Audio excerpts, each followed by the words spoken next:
palavra de Deus, irmãos, fazer uma leitura de um versículo. Se encontra na primeira carta aos Coríntios. Glória a Jesus. 1 aos Coríntios, capítulo 15. Vou ser bem breve, bem objetivo. Que o nosso pastor tem que celebrar a Santa Ceia. Agradecer a Deus pela oportunidade, o nosso pastor. Hoje é a segunda vez que eu tenho oportunidade de falar de Jesus aqui, né? Essa semana também tivemos uma visita abençoada do nosso pastor ali em casa, com o pastor Valmir, com o pastor Jânio, foi uma benção. 1 aos Coríntios capítulo 15, diz assim a palavra de Deus no verso 50. Mas digo isto, irmãos, que carne e sangue não podem herdar o reino de Deus, e nem a corrupção herda a incorrupção, nem a corrupção herda a incorrupção. Eis aqui vos digo um mistério, pois nem todos dormiremos, mas todos seremos transformados. No momento, no abrir e fechar de olhos, ao som da última trombeta, porque a trombeta soará e os mortos serão ressuscitados incorruptíveis e nós seremos transformados. Porque é necessário que isso que é corruptível se revista da incorruptibilidade e isto que é mortal se revista da imortalidade. Mas quando isto que é corruptível se revestir da incorruptibilidade e isto que é mortal se revestir da imortalidade, então se cumprirá a palavra que está escrita: tragada foi a morte na vitória.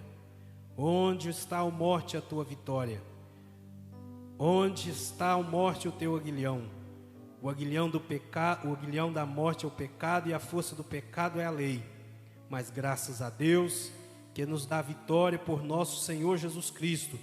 Portanto, meus amados irmãos, sede firmes e constantes, sempre abundantes na obra do Senhor, sabendo que o vosso trabalho não é vão no Senhor. Amém? Graças a Deus. Meus irmãos, nós fizemos a leitura de um texto, alguns versículos que estão dentro de uma carta. Eu tenho um livro na minha casa sobre hermenêutica. Eu até o mês passado presenteei o pastor Fausto com um livro desse. E nesse livro o escritor diz que a teologia que nós encontramos no Novo Testamento é uma teologia de tarefa. E o que seria isso? Geralmente os apóstolos, as cartas de Paulo, João, Pedro, Tiago, eles escreveram às igrejas para a solução de alguns problemas que estavam surgindo no meio da igreja. Às vezes eram problemas de ordem de relacionamento, às vezes o problema era na questão teológica, porque muitos falsos mestres, muitos falsos ensinadores estavam entrando dentro da igreja com falsos ensinos, falsificando a palavra de Deus. E como a igreja, ela foi fundada no Calvário, inaugurada em Pentecoste, ela está fundamentada com o fundamento dos apóstolos. Os apóstolos, atentos a tudo o que acontecia na igreja, eles escreviam essas cartas para ensinar os irmãos, para corrigir aquilo que precisava ser corrigido. E Paulo, quando ele escreve a carta aos Coríntios, ele vai tratar de muitos assuntos. Havia várias situações que precisavam de uma correção naquela igreja. Ele fala no capítulo 11 a respeito da Santa Ceia, porque os crentes daquela igreja, quando se reuniam para celebrar a Santa Ceia, antes do culto da ceia, eles celebravam um outro culto, uma outra festa, que era chamada Festa do Amor. E nesse culto e nessa festa as pessoas levavam alimentos, levavam bebida, a tal ponto de que muitos irmãos comiam muito. e outros ficavam sem comer. Alguns chegavam ao ponto de embriagar-se, e aquela situação não poderia continuar daquela forma. Então Paulo escreve, e eu me recordo de uma palavra de um presbítero chamado Elson, que nós tínhamos lá na cidade de Uberlândia, e isso nunca saiu da minha mente, que ele disse que quando Paulo escreveu, ele não escreveu para acabar com o culto, mas ele escreveu para melhorar o culto. Ele dizia para aquela igreja: nisto que vos escrevo não vos louvo. E ele passa então a dar as instruções da maneira certa, do modo correto, que os crentes daquela igreja deveriam celebrar a Santa Ceia do Senhor. E na verdade esse culto, se Paulo escreveu para melhorar ele, porque ele estava tendo uma deficiência naquela igreja, se existe um culto que não pode acabar, e que a igreja precisa se reunir para celebrar, é o culto da Santa Ceia. Pois essa foi uma instituição, foi instituído pelo próprio Senhor Jesus. O apóstolo Paulo, ele diz: na noite que foi traído, ele tomou o pão e, tendo dado graças, o partiu e disse: fazei isto em memória de mim. E depois, semelhantemente, ele tomou o cálice, dizendo: isto é meu sangue que é derramado por vós, fazei isso em memória de mim. E ele diz que todas as vezes que nós comemos do pão e bebemos do cálice, nós anunciamos a morte do Senhor até que Ele venha. Então, quando a igreja se reúne para a celebração da Santa Ceia do Senhor, nós estamos cumprindo algo que foi determinado pelo nosso Senhor. E ao participarmos da Santa Ceia, nós estamos dizendo que nós somos o povo da aliança. Nós fazemos parte da nova aliança, porque Deus, em toda a história da humanidade, Ele sempre se relacionou com o homem, estabelecendo alianças. Se não me falha a memória, nós temos 8 alianças que Deus estabeleceu ao longo da Bíblia, de uma maneira que Ele pudesse se relacionar com mais proximidade com o ser humano. Mas quando entra o Novo Testamento, nós temos João nos dizendo que o Verbo se fez carne, que Ele habita entre nós. E João diz: nós vimos a sua glória como a glória do unigênito do Pai. Mas para cumprir as profecias do Antigo Testamento, porque a Bíblia diz que sem derramamento de sangue não há remissão dos pecados. E como toda a humanidade estava em Adão todos pecaram, conforme Paulo escreveu aos Romanos, dizendo que todos pecaram e destituídos estão da glória de Deus. Então era necessário o sacrifício de alguém que não tivesse pecado para morrer pelos pecadores. E para cumprir o plano de Deus, que Deus já tinha estabelecido desde a eternidade, porque a Bíblia diz que o Cordeiro foi morto antes da fundação do mundo. Naquele dia lá em Jerusalém, Jesus foi preso. Jesus, cuspiram na face dele, despiram ele, bateram nele e levaram ele para aquele monte chamado Calvário. E lá eles pegaram as mãos do nosso Senhor Jesus. Imagine comigo, meu irmão, porque hoje lá em casa eu estava ainda meditando comigo.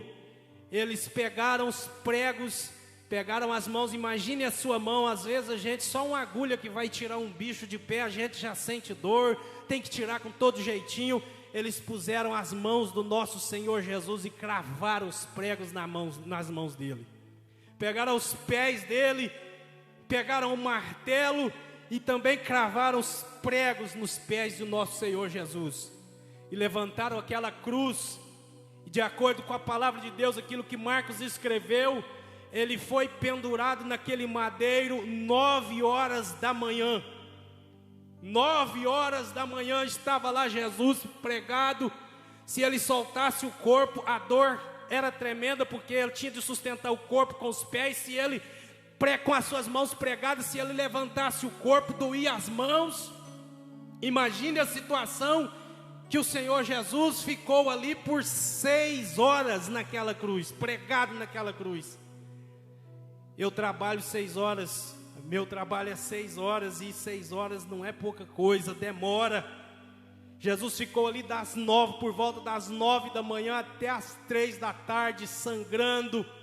Colocaram uma coroa de espinhos na cabeça dele, mas tudo que Jesus sofreu, ele sofreu porque ele te via sentado aqui hoje nesses bancos, aleluia. Ele te via carregado de pecados, ele te via destinado à condenação eterna, e às vezes, se ele desiste daquilo, você estaria condenado à eternidade do lago de fogo. Mas o Senhor Jesus foi até o fim, aleluia, até quando ele deu aquele brado, tetelestai, Pai, está consumado. E por causa daquilo que Jesus fez, hoje você está aqui com seus pecados perdoados, livre da condenação eterna, livre do diabo, livre do inferno, livre das doenças, livre das coisas que às vezes pode te levar para uma eternidade sem Deus. Mas tudo isso foi porque Jesus suportou a cruz no seu lugar. Ele morreu no seu lugar, no meu lugar, pagou a minha dívida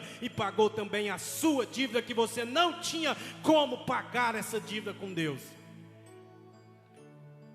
Mas Paulo, quando ele escreve também essa carta, ele passa do assunto da Santa Ceia, trata dos dons espirituais, e depois ele vai falar sobre um assunto extremamente importante, que é a ressurreição. Porque existia no judaísmo e esse pensamento, como os primeiros crentes da igreja, a igreja nos seus primeiros anos, ela era formada por judeus que converteram ao cristianismo. A maioria dos irmãos foi lá em Cornélio, acho que, se não me falha a memória, passaram-se quase que 20 anos para eles aceitarem os gentios na igreja, não é isso, pastor? Se não me falha a memória. E no judaísmo tinha uma corrente que não acreditava em espírito, que não acreditava em ressurreição. Foi por isso que uma certa vez eles chegaram até Jesus e falaram: olha, teve uma mulher que teve um marido, o marido morreu, ela casou de novo e o marido morreu, e na ressurreição, quem é que vai ser? Foi assim 7 vezes, na ressurreição, quem vai ser o marido dela? Aí Jesus disse para ela: não, na eternidade não se casam, nem se dão em casamento, serão como os anjos no céu. Eles queriam pegar Jesus porque eles tinham essa doutrina e acreditavam não haver ressurreição, e esse assunto também estava adentrando dentro da igreja. E Paulo, atento a esse desvio, a essa heresia que estava entrando dentro da igreja, ele resolve então escrever essa carta para falar aos irmãos, dizendo: olha, se não existir ressurreição, se não há ressurreição, Cristo também não ressuscitou, e se Cristo não ressuscitou, é vã a nossa pregação e é vã a vossa fé. Ele alerta a igreja que aquilo era um perigo, uma doutrina que estava entrando dentro da igreja, que estava contrário àquilo que a palavra de Deus ensina. Porque a palavra de Deus nos ensina que Cristo, Ele foi o primeiro a ressuscitar. Ele entrou na morte. E eu até disse um dia para os irmãos que eu fico pensando comigo, Jesus lá dentro daquele sepulcro, e a morte dizendo: eu não consigo segurar ele aqui. Eu não consigo segurar ele nesse lugar, não consigo, porque o aguilhão da morte, a Bíblia diz no capítulo 15 de Coríntios, no verso 55, que o aguilhão da morte é o pecado, e ele estava lá porque a Bíblia diz que todos pecaram, e o pecado, com o pecado veio a morte entrou no mundo, mas entrou alguém na morte que não tinha pecado, então a morte não tinha legalidade para que ele permanecesse lá naquele estado, naquele lugar. E quando foi no domingo de manhã, as mulheres estão indo tristes, uma tristeza tremenda que tomou conta dos discípulos, das mulheres de Jerusalém, porque a esperança que eles tinham depositado, a esperança, ele era o Messias, dizia: ele é o Messias, nós esperávamos, ele era o Consolador de Israel, esperávamos tudo, apostamos nele, agora ele está morto. Mas no domingo de manhã as mulheres estão indo até o sepulcro, mas antes delas chegar lá, Deus mandou 2 anjos lá, vai lá e remove aquela pedra, E quando elas chegaram lá, aqueles varões disseram para ela: o que é que vocês estão fazendo aqui? Vocês estão buscando vivente entre os mortos, vocês estão no lugar errado, porque ele não está mais aqui, ele já ressuscitou. Xarabacandarabagaia. A morte de Jesus, ela deve ser celebrada, mas nós não só celebramos a morte dele, nós celebramos um Cristo que morreu, mas o Cristo que ao terceiro dia ressuscitou. Aleluia! O sepulcro está vazio. Todo mundo, às vezes todos os anos, peregrinos vão até Jerusalém e entram naquele sepulcro. O sepulcro continua lá, mas o Cristo que a igreja de Serra do Salitre adora, ele está vivo. João viu ele 60 anos depois daquele episódio. João escreve o Apocalipse e ele diz que ele viu ele com os cabelos brancos como a lã, na sua coxa escrita Rei dos Reis e Senhor dos Senhores, uma espada afiada saindo da sua boca. Ele andava no meio dos 7 castiçais de ouro. Foi assim que João viu, e João não só viu ele andando, porque um vivo anda, mas João ouviu ele falando, dizendo: sou eu, João, aleluia, eu estive morto, mas eu estou vivo. A igreja tem a oportunidade nesta noite, num culto de Santa Ceia, de celebrar um Cristo vivo, um Cristo que morreu na verdade, mas ao terceiro dia. Pedro disse isso no dia de Pentecostes, que solta as ânsias da morte, porque não foi possível ser retido por ela. Ele saiu daquele sepulcro e ele está aqui no meio desta igreja nesta noite. Podemos celebrar um Cristo que está presente nesse lugar. Aleluia, aleluia. E Paulo vai falar sobre isso, porque Paulo está dizendo para os irmãos, mas eu estou dizendo que eu vou concluindo a minha mensagem. Paulo está dizendo para aquela igreja: olha, mas o que eu estou dizendo para vocês é um mistério, porque ele ressuscitou, mas assim como aconteceu com ele, isso também vai acontecer conosco. Meus irmãos, isso é uma esperança gloriosa. Porque o pastor Luiz já disse aqui que a nossa esperança é o arrebatamento da igreja. E nós estamos aguardando o arrebatamento. Tem alguém que ainda crê, que ainda espera o arrebatamento da igreja? Nós estamos esperando o arrebatamento na nossa geração. Coisa gloriosa, irmão, nós podemos ouvir o som da última trombeta, o toque da trombeta de Deus, e não temos que passar pela morte, recebermos um corpo transformado e ser arrebatado para encontrar com o Senhor nos ares. Mas ainda que muitos de nós aqui, que está aqui hoje, não fique vivo, não esteja vivo até esse glorioso dia, mas nós temos uma esperança gloriosa, uma esperança maravilhosa. Que esperança é essa? Paulo falou: mesmo se nós morrermos, mas no dia que a trombeta de Deus soar, verso 52, ele diz que ao som da trombeta de Deus, os mortos, aqueles que morreram em Cristo, ressuscitarão primeiro, e depois os que estiverem vivos serão arrebatados para encontrar com o Senhor nos ares. E assim a Bíblia diz que nós estaremos para sempre com o Senhor. O crente, quando parte daqui para a eternidade, ele parte com uma esperança viva, sabendo que assim como o túmulo de Jesus está vazio, um dia o túmulo do crente também vai ficar vazio. Porque quando a trombeta soar, aleluia, a terra vai ter que dar conta do seu corpo. E esse corpo que você tem hoje, que é um corpo corruptível, é um corpo adaptado para você viver na terra, apenas na terra. Não tem como você entrar e viver no céu com esse corpo. Mas Paulo diz aqui, falando aos coríntios, que esse corpo corruptível vai se revestir na incorruptibilidade, porque Deus vai te levar para morar no céu. e lá no céu não entra corrupção. Então isso que é corruptível vai se revestir da incorruptibilidade.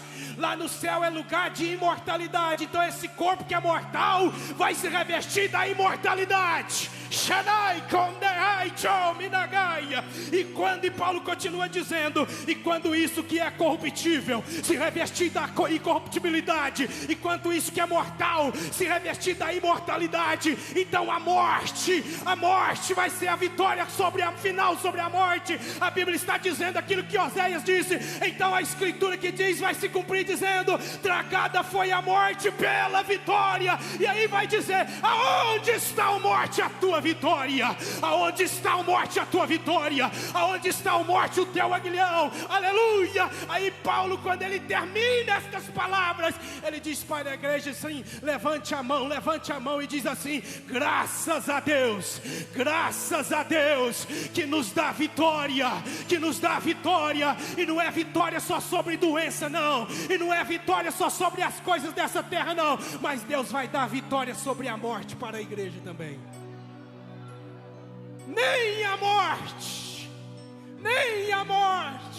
Não é isso que os irmãos cantam indo aqui, o conjunto aqui dos adolescentes, que nem a morte, nem a vida, não é? Nem alguma outra criatura, xarabacandaraia, nos poderá separar do amor de Deus que está em Cristo Jesus, o nosso Senhor. Quem pensa que a morte encerra a história do crente, ele é que não sabe. O crente, quando morre, está apenas selando um destino. Ele vai para um período intermediário para aguardar o arrebatamento, e naquele dia glorioso, ao soar da trombeta de Deus, ele vai levantar do sepulcro com um corpo transformado, com um corpo semelhante ao corpo da glória de nosso Senhor Jesus Cristo, para habitarmos no céu e estarmos para sempre com o nosso Senhor. Que Deus abençoe. Eu volto a palavra ao pastor em nome de Jesus.